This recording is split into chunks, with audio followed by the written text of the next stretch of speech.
द्वारका। श्री कृष्ण जी जब द्वारका आए तो वापस गए ही नहीं। कुछ तो होगा, कुछ तो चमत्कार होगा, कुछ तो जादू होगा ये जगह में। यही सोच के हम भी यहाँ आ गए। हमारा पहला धाम और चौथा शिव ज्योतिर्लिंग दर्शन सोच के और साथ साथ हमारी 30th एनिवर्सरी मनाने हम द्वारका आ गए। बट यहाँ आके हमने 8 मंदिरों के दर्शन किए। आप करना चाहते हैं हमारे साथ तो ये वीडियो में हमारे साथ लगे रहिए। मैंने 8 के 8 मंदिरों की वर्णन किया हुआ है, साथ साथ आपको भी दर्शन करने को मिलेंगे। जूते चप्पल रखने के लिए यहाँ पे अलग स्टॉल है, बट मुझे यहाँ से प्रसाद लेना था और थाबड़ी के पेड़े लेने थे। अगर आप द्वारका जाएं तो थाबड़ी के पेड़े जरूर लीजिएगा। तो यहाँ पे जो है आप किसी मंदिर प्रसाद स्टोर पे भी अपने जूते चप्पल रख सकते हैं, अगर आपको अपना लाइन में नहीं जाना या टाइम बचाना है तो। हमने भी वही किया और द्वारकाधीश से हमने यही मांगा कि हमेशा इसी तरह साथ रहें, खुश रहें, अपने बच्चों और अपनी दुनिया में मस्त रहें। एक अलग माहौल, एक अलग सा सुकून। जय द्वारकाधीश, जय द्वारकाधीश। मंदिर में मोबाइल अलाउ नहीं था, इसीलिए मंदिर के अंदर के दर्शन तो आपको नहीं करवा सकते।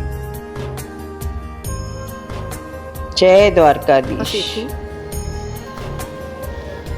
और ये है सुदामा सेतु। गोमती नदी के घाट। यकीन मानिए आप सनसेट टाइम पे या रात को यहाँ आते हैं तो आपको लगेगा बस हम यहीं बैठे, यहीं गुनगुनाए, यहीं के हो जाए। मंदिरों के आसपास आजकल हर चीज मिल जाती है, न खाने की झंझट, न किसी और की चिंता। नहाते हैं, मुझे पता है। गोमती घाट, एक अलग ही श्रद्धा, एक अलग ही माहौल।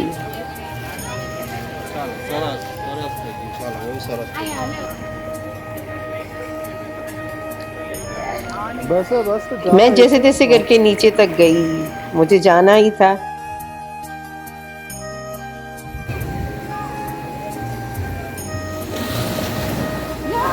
क्या तो लहरों ने आवाज की थी।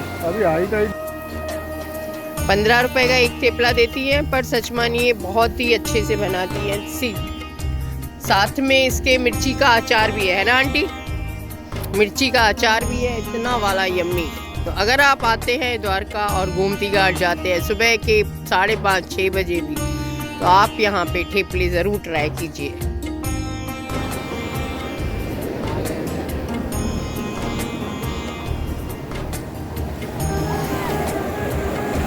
सुबह के 6 बजे हैं और ये गोमती घाट देखिए।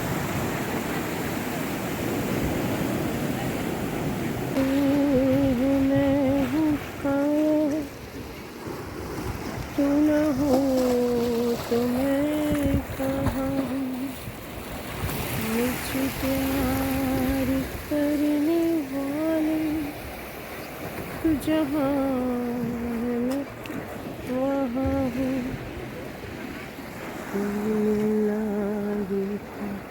हमदम किसी सुबह के 5:30 बजे अगर आप ऐसे माहौल में हो तो सोचिए आपको कितना अच्छा लगेगा। और भूख तो जरूर लगेगी। तो अगर आप सौराष्ट्र आते हैं तो आपको द बेस्ट फरसाण मिलते हैं, फाफड़ा, जलेबी, खम्मन, ढोकला और न जाने कितनी चीजें। पौए तो इतने अच्छे बनते हैं ना यहाँ पे। और हम तो गुजराती फूड के शौकीन हैं, हमें तो फरसाण पसंद है, तो हमने तो द बेस्ट नाश्ता किया और मज़ा आ गया सच्ची में।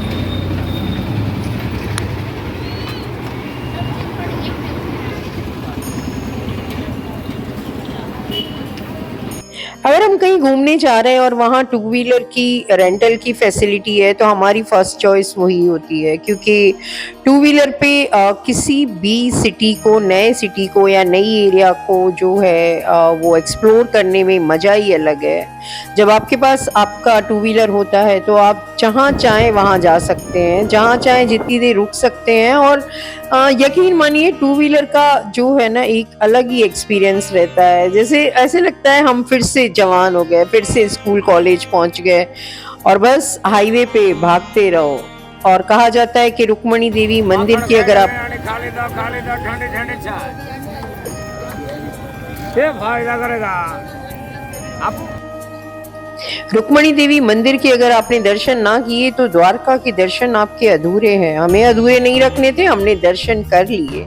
बट यहाँ लोग होश पोश में थे कि उन्हें जल्दी से बेट द्वारका जाना है, क्योंकि वो 12:30 बजे बंद हो जाता है। हमने डिसाइड किया हम यहाँ से सीधा जाएंगे शिवराजपुर बीच और हम बेट द्वारका 4 बजे जाएंगे। तो यहाँ से हम सीधे पहुंचे शिवराजपुर बीच।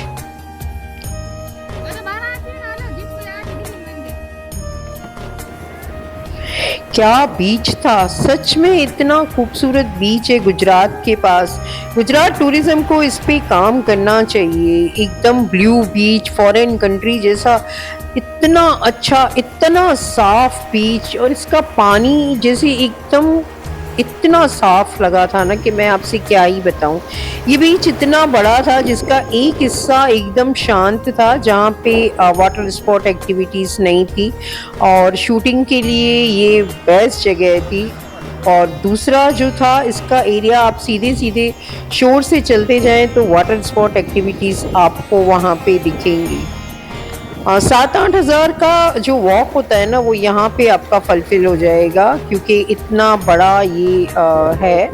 और मुझे तो एनिवर्सरी का रील शूट करना था, जो शूटिंग यहाँ पे माइंड ब्लोइंग हो गई। जैसा मैंने सोचा था बिल्कुल वैसी शूटिंग हुई यहाँ, तो मेरा मन तो खुश हो गया। और यहाँ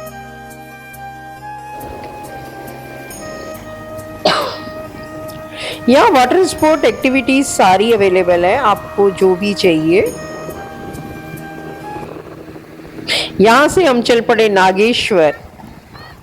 ફૂલ મજા આવશે કેવું છે તું કે ત્યાં જમ ફૂલ સારું છે અને અહીંયા એન્જોય આવશે ખાવાનું મળશે એકદમ અમારી ચાની દુકાન અહીંયા છે અચ્છા તું જાય છે ત્યાં તને મજા આવે છે હા બહુ મજા આવે તો ચલો નાગેશ્वर જઈએ ચાલો બોલ ચાલો ચાલો ચાલો टू व्हीलर का यही तो फायदा है। છો ભૈયા आज જ્યોતિર્લિંગ દર્શન કરવા સાયકલ ઉપર નીકળ્યા હું દ્વારકા જ્યોતિર્લિંગ અને બેટ દ્વારકા દર્શન કરવા નીકળ્યો। સાયકલ ઉપર હા અચ્છા કેટલા દિવસથી ત્રીજો દિવસ છે આજ। ત્રીજો દિવસ થયો પછી રહેવાનું વચ્ચે ક્યાં પોરબંદર રોકાણો હતો અને પછી દ્વારકા રોકાણો હતો। બેટ દ્વારકાથી સીધો નીકળી જઈશ જુનાગઢ દર્શન કરી। अच्छा बोलो चलो हर हर महादेव હર હર મહાદેવ। ગમ્યું તમને જોઈ हनुमान दांडी के दर्शन मैंने सोचा था शायद नहीं कर पाऊंगी, और हम पहुंच गए नागेश्वर। माय गॉड, कितना ज्यादा खूबसूरत। और जब दूर से ही आप इतनी बड़ी प्रतिमा देखते हैं शिव की तो आप खुश हो जाएंगे। यहाँ पे कैमरा अलाउ नहीं था, शूटिंग बिल्कुल अलाउ नहीं था, और जहाँ नहीं अलाउ होती है वहाँ मैं कैमरा बिल्कुल यूज नहीं करती, पर बाहर की शूटिंग आप कर सकते हैं। तो बस मैंने उतना ही शूट किया। बट यहाँ की जो प्रतिमा है वो देख के हमारा मन खिल गया। यहाँ पे जो है शनिदेव जी का मंदिर भी है और हमने वो भी दर्शन किया।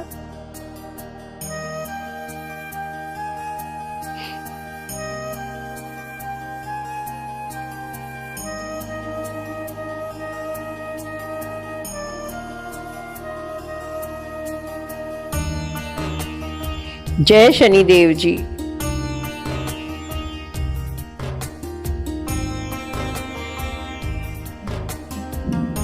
हमारे ज्योतिर्लिंग के दर्शन बहुत अच्छे हो गए।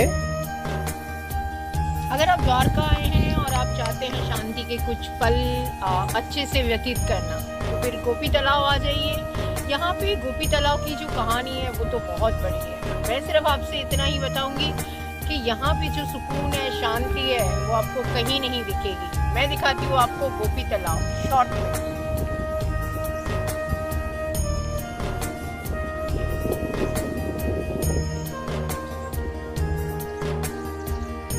राधा कृष्ण और गोपियाँ, जब आप यहाँ आते हैं तो आपको वो एकदम से याद आ जाएंगे।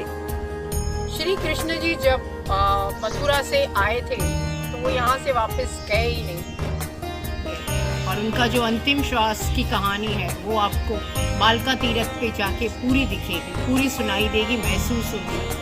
तो अगर आप द्वारका आ रहे हैं तो बालका तीर्थ जरूर जाइए। बस फिर क्या था, यहाँ से हम निकल पड़े बेट द्वारका। बेट द्वारका पहले फेरी से जाया जाता था, बट अब मोदी सरकार ने इतना द बेस्ट ब्रिज बना दिया है, और ये ब्रिज पे हर कोई रुका, हर कोई शूट कर रहा था, तो मैं कैसे छोड़ती, हमने भी शूटिंग करी। हनुमान दांडी मेरे को लगा शायद हमारे दर्शन नहीं होंगे, बट हमारी एक्टिवा का पेट्रोल जो था वो फिनिश हो गया और वो इसी रास्ते मिलता था, तो हमें उस साइड जाना पड़ा। और ये हमारा नसीब है कि हमें दांडी हनुमान दांडी के दर्शन भी हुए। मुझे सीरियसली इतनी ज़्यादा खुशी हुई ना कि जब हम ये मंदिर में गए और हमें यहाँ का भी दर्शन हो गया, जो हमारे लिए शायद आज पॉसिबल नहीं था, बट भगवान है तो क्या कह सकते हैं। और पहुंच गए बेट द्वारका। ये सीढ़ियों के ऊपर ही आपको जो है मोबाइल अलाउ नहीं है, तो आप बाजार का शूटिंग कर सकते हो कहीं का भी, बट मंदिर का नहीं कर सकते। लाइन में लगने के बाद जो है आप आधा घंटा आप समझ के चलो, आपको दर्शन करने में कम से कम आधा पौना घंटा लगेगा। और 4:30 बजे मंदिर खुलता है, 4 बजे लाइन लगना चालू हो जाती है। टचवुड हमारा दर्शन भी बहुत ज़्यादा अच्छा हुआ और बहुत मज़ा आया हमको।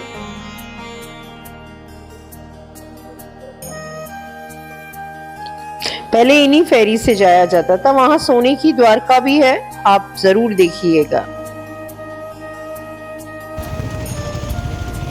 ये है मीठापुर गांव, जो बेट द्वारका से द्वारका या द्वारका से बेट द्वारका जाने वाले रास्ते पे है। और ये है टाटा की जो है जो आप नमक घर में खाते हैं उसकी इतना बड़ा यूनिट फैक्ट्री। टाटा नमक आपके घर में यहीं से आता है, मेरे घर भी एक्चुअली। और आखिर में द्वारका आने से पहले 1 किलोमीटर पहले ही सनसेट पॉइंट है, जहाँ भड़केश्वर महादेव मंदिर है।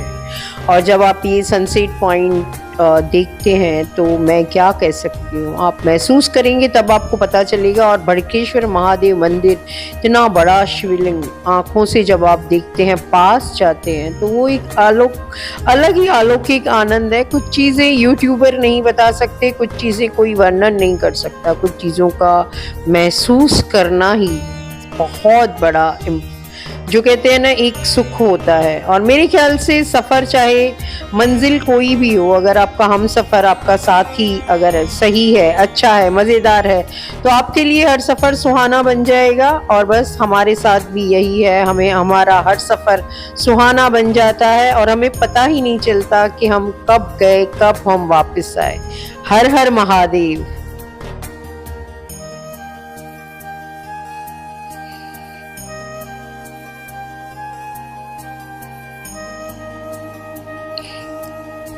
द बेस्ट डिनर करके हम लोग रात को सो गए और कल की कहानी कल शुरू होगी। अगर आप चाहते हैं द्वारका जाना या आप किसी के साथ जाना चाहते हैं तो ये वीडियो शेयर कर लीजिए, कमेंट कीजिए और हर हर महादेव और जय श्री कृष्णा जरूर लिखिएगा।